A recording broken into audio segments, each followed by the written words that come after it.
Welcome to Legends in Leadership, brought to you by ISF and the Carrington Group. Legends in Leadership is an inspirational podcast featuring the stories of leaders who are making a difference.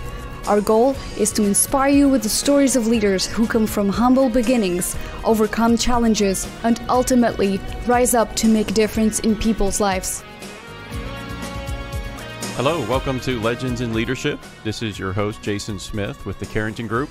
My co-host on today's podcast is Dr. Blair Ritchie, Executive Director of the International Student Foundation. Each week, we like to kick things off with our leadership trivia question. We were fascinated by the stories of leaders who come from humble beginnings, overcome challenges, and ultimately rise up to make a difference in people's lives and in our communities. So, Dr. Blair, what's our leadership trivia question for today? Well, thanks, Jason. Got a good one for everyone today. Today's legend in leadership is a German scientist whose work truly changed the way we look at the world, including such basic concepts as light and time and gravity. But interestingly enough, as a child, he was always a little different from all the other boys. His head was a little bigger.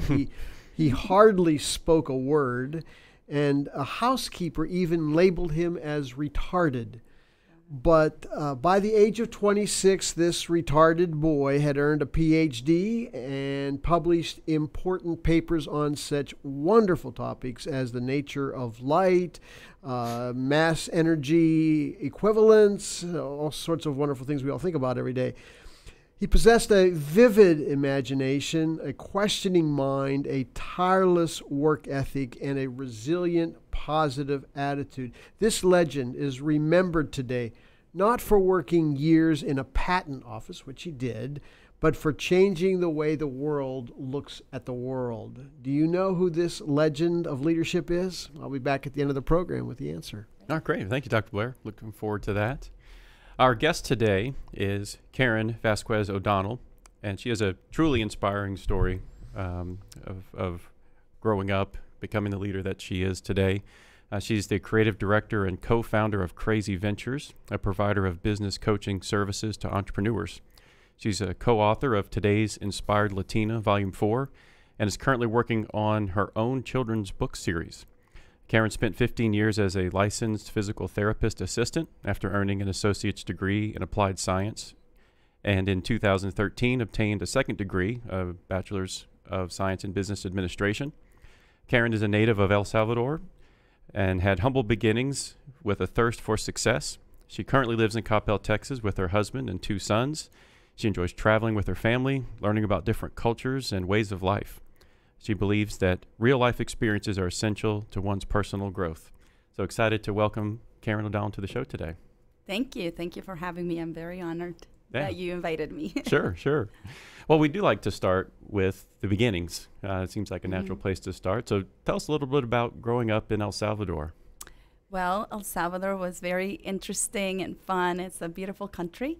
And so when I was 6 years old, my parents had to migrate to come to the U.S., and they couldn't bring my brother and I. My brother's only a year older. He was 7, I was 6 when they came, and so we were left in the care of family.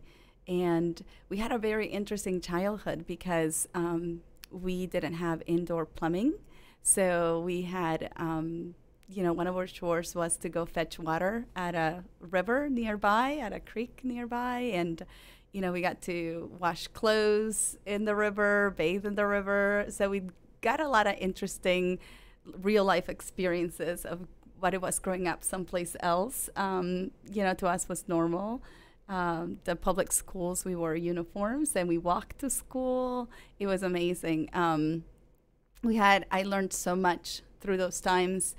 Growing up, we had all the essentials, food and a home, humble beginnings, but, very blessed to have had the essentials. And we used to sell charcoal in the market, the local market in the city.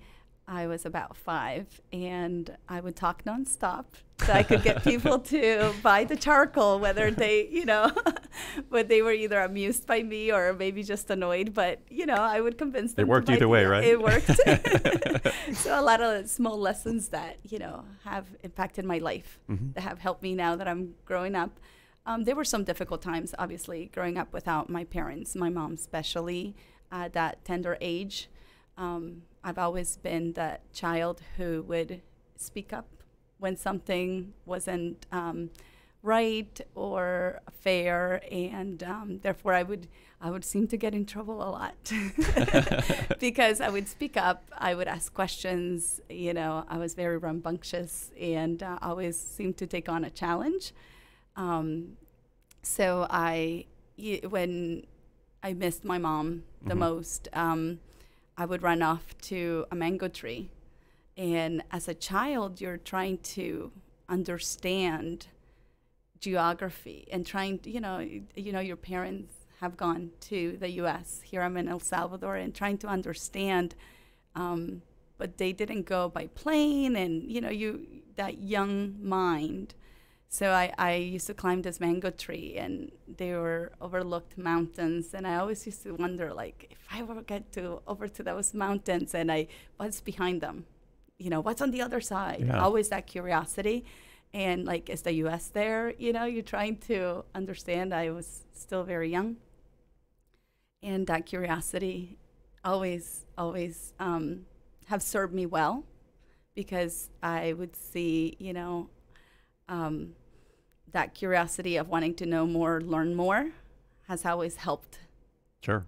So. And I'm curious, since you grew up in El Salvador in those circumstances, how is it that you feel is the best way to help people in those communities today? Education. Education is a big thing, primarily because growing up, I had some classmates who didn't get to attend school sometimes. My mom is my idol. She's one of them. She had to stay back sometimes and help take care of her younger siblings, and didn't start school until later on than normal children would.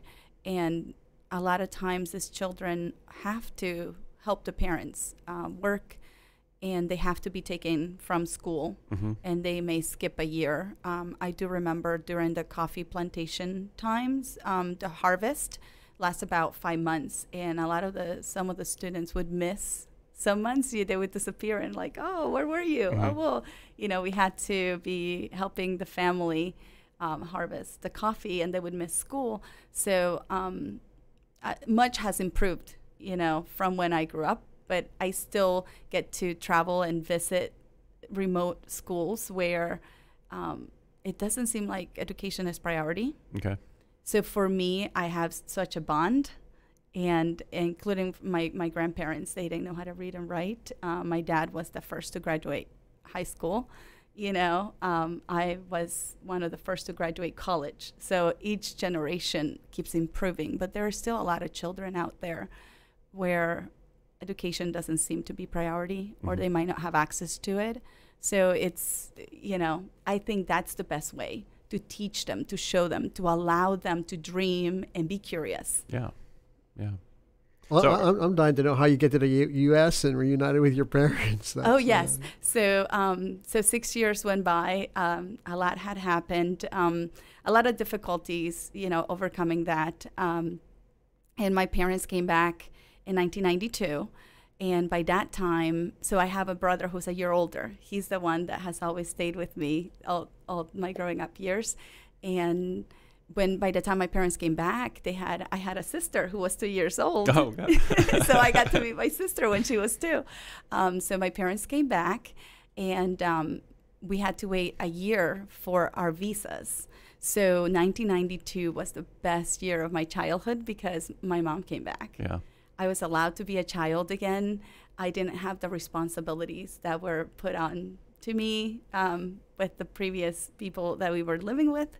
And we would come home from school, and my mom would have, food ready, and I could just be a kid again. Yeah. It was amazing. So 1992, we spent the whole year in El Salvador, and my dad had to come back to the U.S. to work. And we we came to the U.S. in 1993 once our visas were granted. And we came and lived in Palmerton, Pennsylvania. It's a small town, but very, very nice. My parents had the mentality of sink or swim. Okay. So they're bringing this teenagers, my brother was 14, I was 13, and they're like, they need to learn English. So they bought a house in Palmerton, Pennsylvania, and my brother and I were the first in the history of the school to not know English when we first came. So it was, it was a big culture shock for us in learning the language, but my parents were smart. It worked. Within months, we could, speak at least at a communication level. And within a year, I would say I knew about 80%. Wow. So it helped.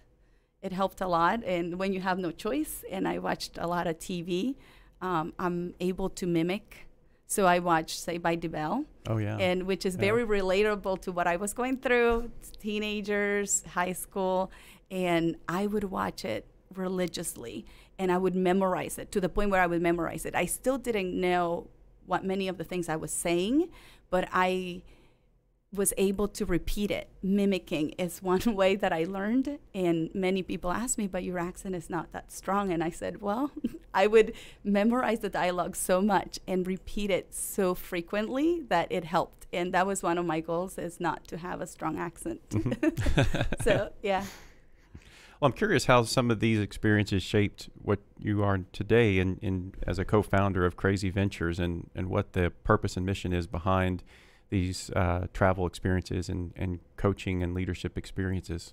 Yes. So, when you get to see the world in a different way that we live, we go through our daily lives, right? And if we don't find out how others live and what the goals they have, or just going through a simple day. We get up in the morning, we don't even think about it. We get in our cars and go off our day. Well, others could be doing it so differently, but yet still be happy. And with Crazy Ventures, we provide the business coaching services to be able to help entrepreneurs build and design a business that can run itself, so they can now be away from their day-to-day work day and be able to explore and pursue other passions that they may have, and therefore be able to influence others. So through the coaching process, at the end of the year, there's an annual 2-day coaching session, and we would love to implement and tell our clients that they can implement a traveling experience, and where they get to see how others live, how maybe get back to the community. And we tend to visit schools, and be able to give these children a little bit of hope. The children look at you with this little glimpse in their eyes, this little sparkle when you visit, and you provide that little bit of hope, or be an example to them that, they get curious and they wonder, and it starts getting their imagination going. Yeah. So, and we would love to influence our clients in that way, impact them in that way, to be able to provide them, traveling. There is a saying that it makes you a storyteller, and being able to connect with others. It's incredible. You're like-minded, and the bond that you create and the adventures that you can have are very inspiring. And then you come back with that fuel.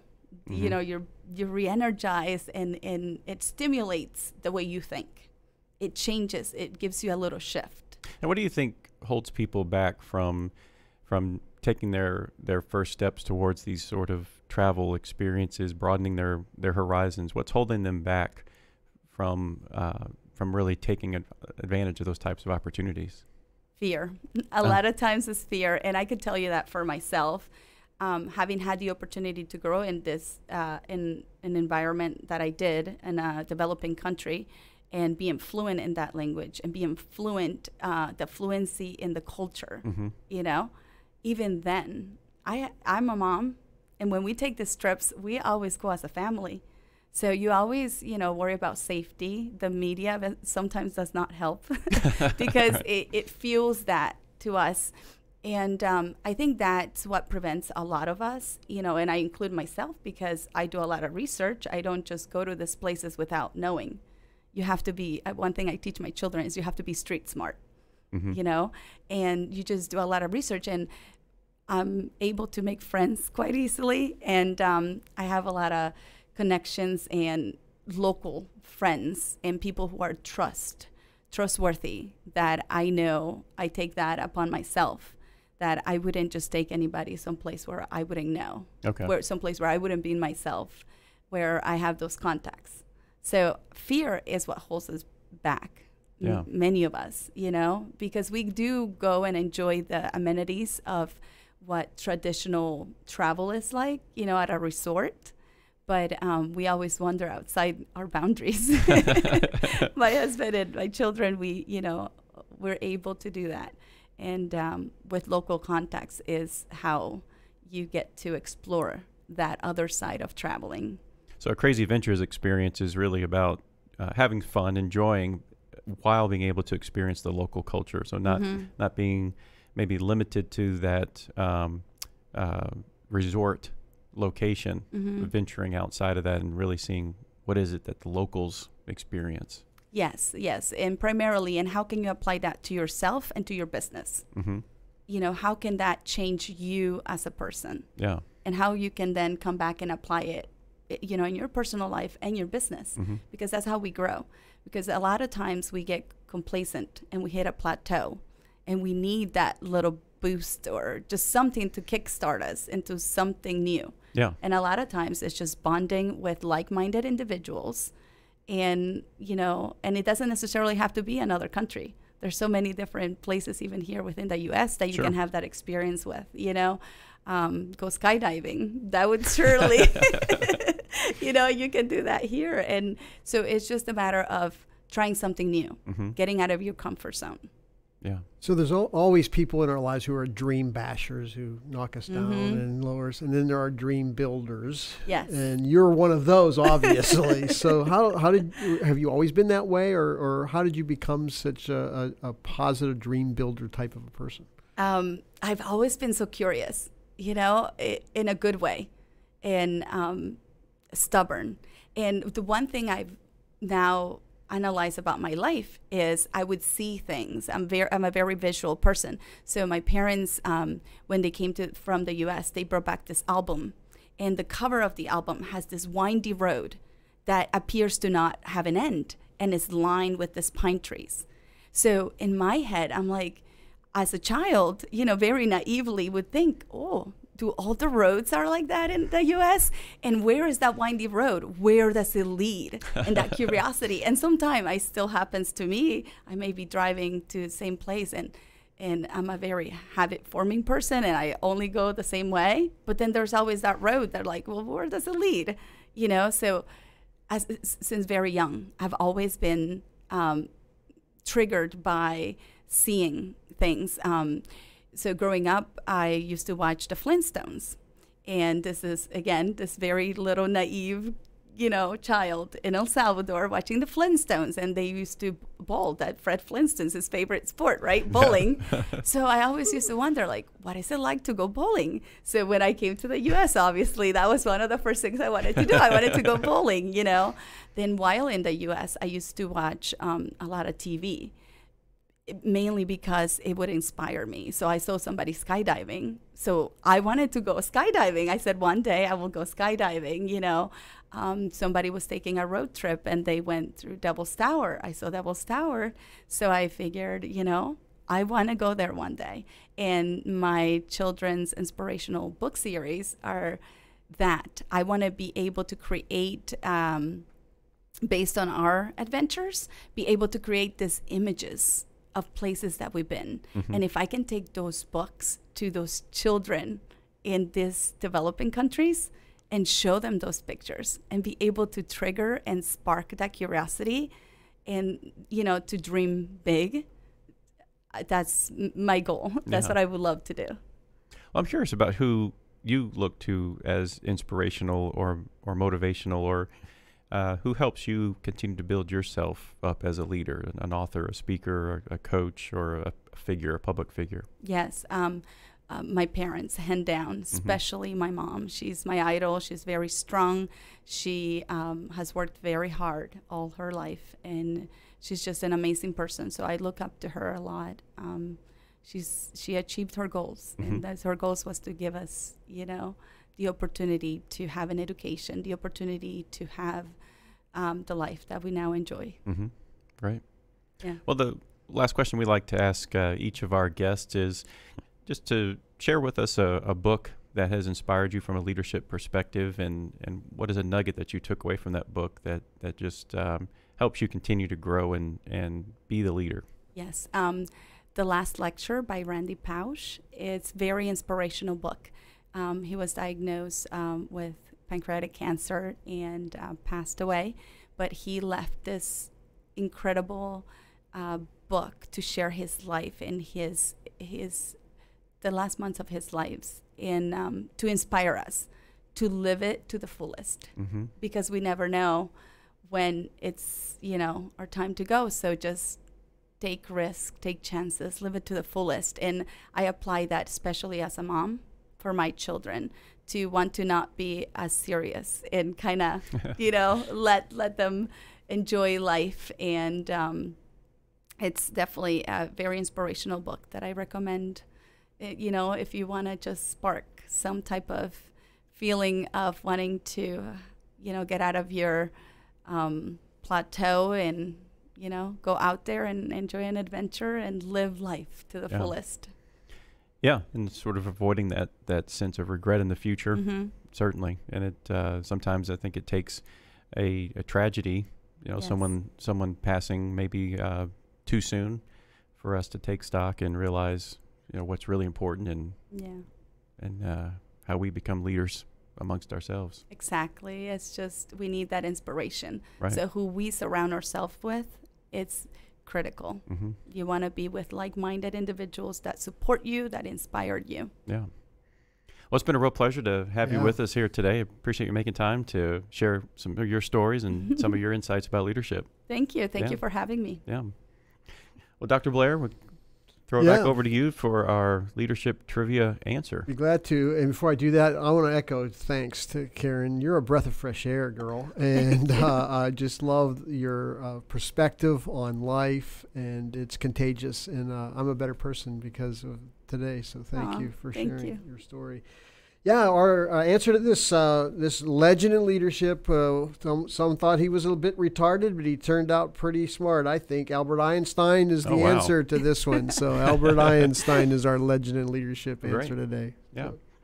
Well, Blair, with the couple of minutes we have left, I wanted to get an update from you on the upcoming ISF Gala, and maybe tell us a little bit about the big 10-year anniversary event coming up. Be glad to.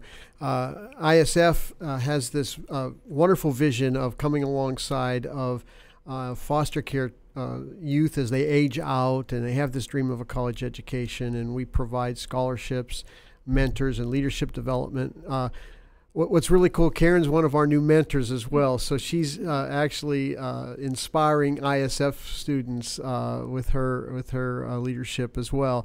And the way we fund those scholarships is through an annual gala that is coming up on October the 13th here in Dallas. Such a great opportunity to not only celebrate, this is our 10th one, and so we have a wonderful entertainment part of the gala, but also most importantly, it's a chance to inspire people with great stories and to really release resources that can be put to great use in helping these students get a college education, which, Karen, as you mentioned, is one of the keys to really achieving your dreams. And so if people are available to come to the gala, there's still a few seats left, and we'd love to have you. If not, you can always go on to the isfsite.org website to learn more about that, as well as our vision, and even to make a donation to that scholarship fund. Right. We would appreciate that greatly. So 10-year anniversary, is anything out of the ordinary or over the top for the 10-year gala? Well, we were tasked with that by our board of directors. This has to be something a little bit different, something special. So we really do. We have a fascinating entertainment component, which is unique to the gala. Over the last few years has become a Taste of Chamberlain's event, which Chef Richard Chamberlain is a wonderful Dallas chef who helps us with the menu, and so it's a great event for culinary reasons.